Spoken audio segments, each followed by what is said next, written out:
మహాపురుషులను Mahatma Jyotirao Phule, Chhatrapati Sahu Maharaj, doctor Babasaheb Bhimrao Ambedkar, Narayana గురు, పెరియార్ రామస్వామి నాయకర్, మాన్య శ్రీ కాంక్షరామ్ గారిని స్మరిస్తూ ఈరోజు కాంక్షరామ్ గారి 91వ జయంతోత్సవ సభ, ఈ సభకు అధ్యక్షత వహిస్తున్నటువంటి రాజ్ కుమార్ గారికి, అలాగనే వేదిక మీద ఉన్నటువంటి బహుజన సమాజ్ పార్టీ జిల్లా అధ్యక్షుడు జయరాజ్ గారికి, అలాగనే జిల్లా ఇన్ఛార్జ్ అరుణ్ కుమార్, మరి అలాగనే సీనియర్ నాయకుడు వనముల, మరి మాజీ జిల్లా అధ్యక్షుడు శాంతకుమార్, ఎదురుగా కూర్చున్నటువంటి అనేక మంది నాయకులకు, దేవదానం గారు ఎన్నికలకి, మరి ఇక్కడ విచ్చేసినటువంటి ప్రతి ఒక్కరికి పేరు పేరున నా జయభీములు ఉద్యమాభిమానాలు తెలియజేస్తూ మొట్టమొదటిగా కాంక్షరామ్ గారి జయంతి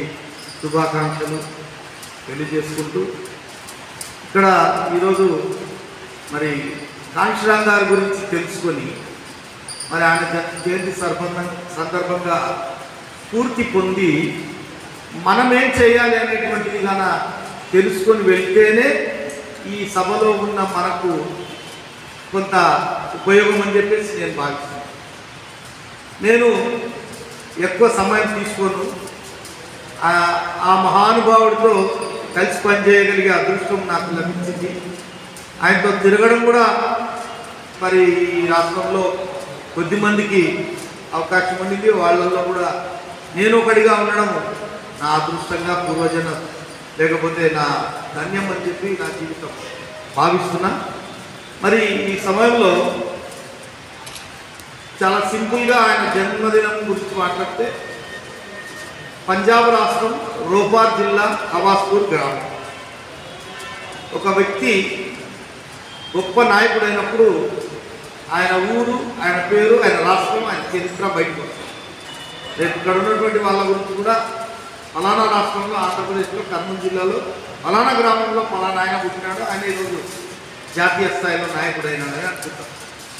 అలాగా దాని కొరకు అది చెప్తున్నాం. 1934 మార్చి 15 ఇదే రోజు తేల్ సింగ్ హరి సింగ్ అనేట ఆయనకు బిషన్ సింగ్ కౌర్కు, వాళ్ళ అమ్మ పేరు బిషన్ సింగ్ కౌర్, వాళ్ళ నాన్న పేరు తేల్ సింగ్ హరి సింగ్. మరి వాళ్లకు మొదటి కుమారుడు కాంక్షరామ్ గారు. వాళ్ళ ఆయన ఒక రైతు. కాంక్షరామ్ గారు చిన్నప్పటి నుండి ఒక పోలీస్ అధికారి కావాలనే ఆశ ఉండింది. ఎందుకంటే పోలీస్ అధికారి అయితే కాలు మీద కాలు వేసుకొని కూర్చొని ఒక సిగరెట్ తాగాలనే కోరిక ఉండిందంట. ఒక సందర్భంలో చెప్పడం జరిగింది.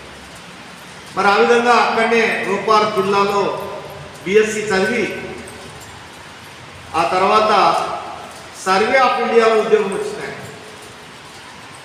సర్వే ఆఫ్ ఇండియాలో ఉద్యోగం వస్తే 2 years ఇంటర్న్షిప్ ట్రైనింగ్ అయినా, అంటే దేశమంతా సర్వే చేసినాడు. కాంక్షరామ్ గారికి దేశం గురించి ప్రతి మూల ఎక్కడో తెలుసంటే ఆ సర్వే ఆఫ్ ఇండియాలో పనిచేయడం. అది డెహ్రాడూన్లో ఉన్నప్పుడు ఆయన రూమ్మేట్, ఆయనతో పాటు ట్రైనింగ్ అవుతున్న వ్యక్తి మిస్టర్ గైడి, ఆయన ఒకరోజు అన్నం తినకుండా బాధపడ్డాడు. ఎందుకబ్బా అని అడిగితే, ఏమయ్యా నా ఫ్రెండ్ గైడి గారు ఎందుకు తినలేదంటే, ఈరోజు బాబాసాహెబ్ అంబేద్కర్ చనిపోయినాడు, మనకంటూ ఒక నాయకుడు ఉన్నాడు, ఆయన ఒక్కడే అని డిసెంబర్ 6, 1956లో ఈ సంఘటన జరిగింది.